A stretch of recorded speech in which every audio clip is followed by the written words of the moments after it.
Kita ingkang dados manungsa ing donya menika kebak dosa. Kebak kalepatan.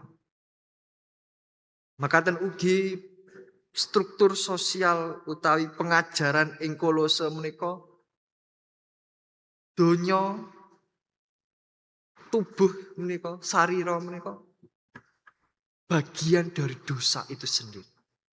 Sehingga jiwa dan roh yang berasal dari Allah itu terjebak, terpenjara dalam tubuh yang penuh dosa itu.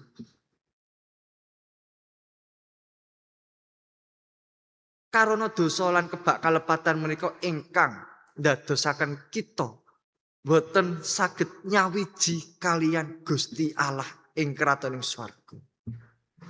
Sehingga dipun betahaken atau dibutuhkan mediator utawi agen atau yang menjadi jembatan penghubung